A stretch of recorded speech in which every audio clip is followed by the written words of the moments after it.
Hey guys, welcome back to my channel. This is Kay Unscripted, and today we're going to be getting into Love is Blind Season 8, Episode 2.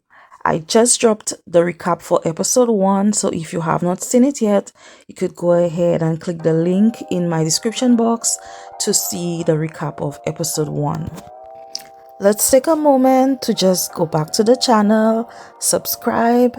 You could go ahead and like my videos and also leave a comment. Let's talk about it. Let's talk about your thoughts. Let's talk about your opinions, and let's grow this community together. So the episode begins with Daniel and Taylor on a date, and she tells him that her dad's name is also Daniel. Her dad has a rare type of cancer and he's doing treatments, and though the doctors say that things are going well, of course it's scary for her because naturally you just think the worst, right? And she's thinking of him not being around to walk her down the aisle. Daniel then says that he has not been in many long-term relationships and he's looking forward to doing the little things. Next, we finally get to meet Sarah, who says she doesn't have a type and that she's down for whatever, and she just keeps talking about a whole lot of dad boards. I guess that's something that she likes. She's on a date with Ben and she said she's been thinking about him, and he said, me too. They talk about health habits, and I was really hoping to get more substance from this conversation, but they're talking about air fryers. They then begin a discussion about faith, and Ben says he believes in God.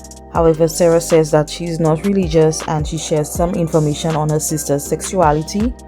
And I think that religion is one of these very controversial conversations. It's something that can be very sensitive for some people, and it's important to have a conversation on religion when it comes to marriage and having a family.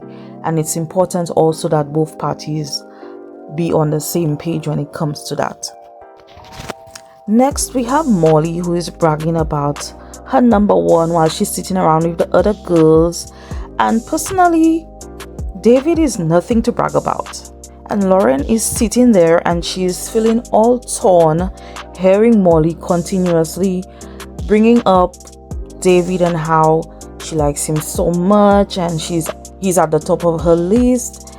And she feels so bad knowing that Lauren, is also connecting with David.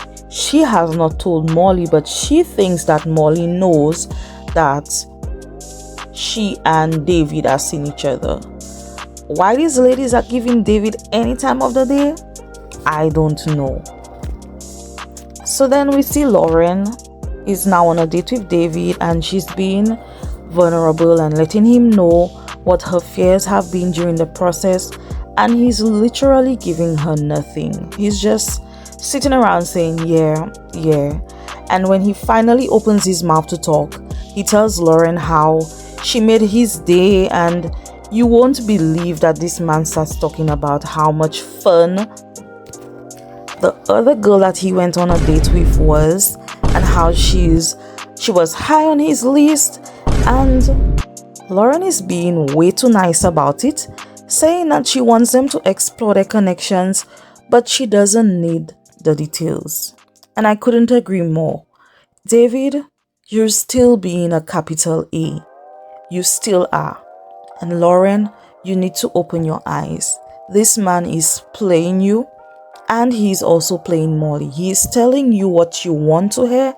He was just talking about another woman who is at the top of his list, and so you need to take everything that he's saying to you at face value. As if this scene couldn't get any worse, he starts talking about having a sex playlist. Next, y'all, David is now meeting with Molly, and he's telling her how much he loves their natural chemistry. David, bye. She brings up the conversation about him having integrity or the lack thereof. And baby, she's like, oh, I can see you have it now. Integrity where? How? When?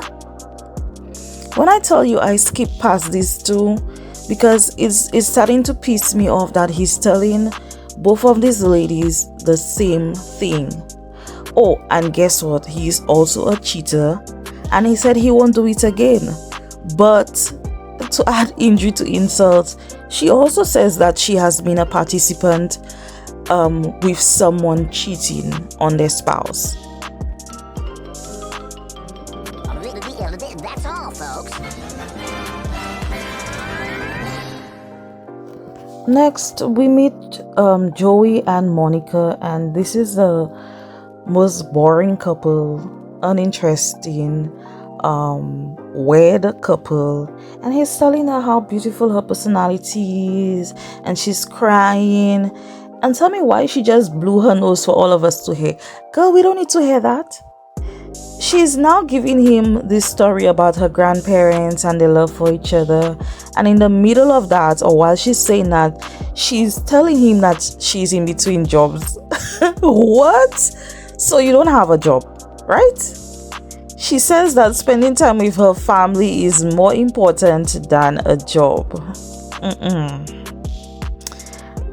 I don't know, I guess. Joey loves it. Well, I like it.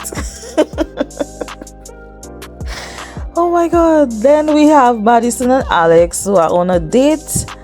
And they tell each other how much they like hearing their voices. They like hearing each other's voices. Love is blind. How did y'all give us all these dates in episode 1? And in episode 2, these people are talking about absolutely nothing. Next, we see Madison go on a date with Mason, and they're talking about books and Halloween outfits. Again, these conversations have no substance. She's telling him, well, not like you're on the top of my list or anything, but I'm so comfortable with you. And let me tell you, he's so happy. The veins on his forehead are about to pop off out of his head. Then we see he's also on a date with Meg. Mason and Meg are on a date, and he asks what she likes to call her significant other, and she says, you mean dogs? And he's like, oh my god. And Meg says, oh well, daddy. What is this? Again, I just think it's way too early to be talking about sex, and it just seems like that's all Mason is interested in. What is wrong with these people? And as usual, Meg is just talking, and he's acting like he's interested in the conversation until he hears her talking about sex. Mason is looking really tired because she's just going on and on, and he's probably saying, can this date be over already? Up next, we see Devin and Virginia on a date. I love Virginia. She is so beautiful. Oh my god. So she's describing her outfits, and might I say she looks fabulous as always. He's saying that he usually goes for people who has the same interests as him, and so I could definitely see him and Brittany being more of a match than him and Virginia. But Virginia says that she wants to date someone who's different from her usual type, and I guess this is what the process is all about, coming to the show to find someone who, is different from what you would usually go for. Up next, we see Devin and Brittany. They're on a date, and they talk about how their parents feel about them coming to the show. Brittany says that her dad doesn't know, but her mom knows. And here's another couple whose dads have the same names. Netflix, what is going on here? She says that her mom is a little bit worried about the negativity that comes with the show, and rightfully so, mom.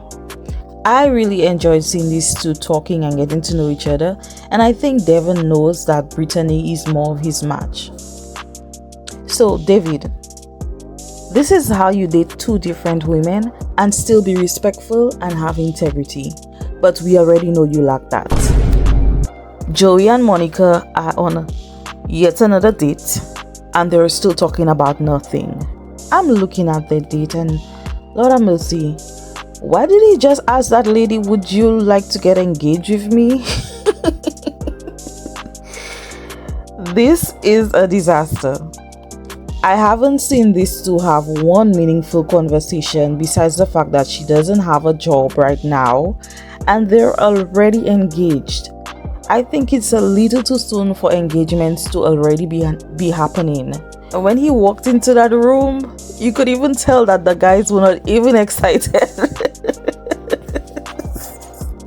Next, we have Madison and Alex, who are on another date, and they talk about conflict and how they handle it in a relationship. Madison says that she's not a shouter, and that's because she grew up with an angry dad, so instead she becomes logical. Now, I wish she would have shared a little bit more, expanded on what she really means by that, because I think it's really important to know how persons react during conflicts. And for Alex, that's really, really important because of what he's been through. They also talk about how they both have been cheated on and how it's affected them. And Alex asks her if it's going to affect her future relationship or has she healed. And she says she will trust you until you give her a reason not to be trusted. Madison also says that she's an avoidant. When she feels someone's energy is changing towards her, she will run away. Now, Madison, you need to work on that. And just like I thought, that is a trigger for Alex. So Madison, if this is an issue and you know you're aware that this is problematic, why haven't you gotten help for it? I really wish that these people would get some help before coming to a place where they want to commit to a relationship. Now, don't get me wrong, we all have things that we're still working on that we could change, and I understand even for Madison that she has had a really hard upbringing, but it's evident that she has some things that she needs to get past. So I also know that healing is not a one-time thing. You don't just go to a therapist and get healed in one session or 2 sessions. Healing is continuous. And so Alex, based on what he has shared, I personally think that he needs to put a pause on that relationship with Madison. I don't see it working for the two of them. Next, we see Madison is on a date with Mason. And I don't know, y'all. Mason gives me the ick. He's talking about, oh, I was in bed holding my pillow and wishing it was you, Madison. And then she starts describing her outfit to him. They're talking about absolutely nothing on this date. So then we see Meg sitting in the lounge area with the other girls, and she's talking about how she likes Mason so much. But honey, I don't think he's that interested in you. And so these two go on a date and he's talking about Halloween costumes. So Meg says, well, I thought we were about to talk about some deep stuff, but here you are asking me about Halloween costumes. Well, Meg, that's because he isn't that into you. And I don't think Mason is really here for the right reasons. I don't know. I'm just getting some off vibes from Mason. Besides him getting interested and his veins about to pop up out of his head when he's talking about sex, I have not seen him share anything deep or personal about himself. And so the episode ends with Joey and Monica getting ready to meet each other for the first time. Love is Blind.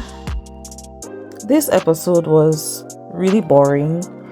I was expecting so much more since y'all gave us so many things happening all at once in episode 1, but there's nothing really interesting happening in episode 2. So guys, let's talk about it as usual in the comment section. What did you think about this episode? And as always, don't forget to like, subscribe, and comment on my videos. Also, share it with your friend. And once again, thank you so much for joining me on this episode of Love is Blind, Season 8, Episode 2. Guys, see you next time.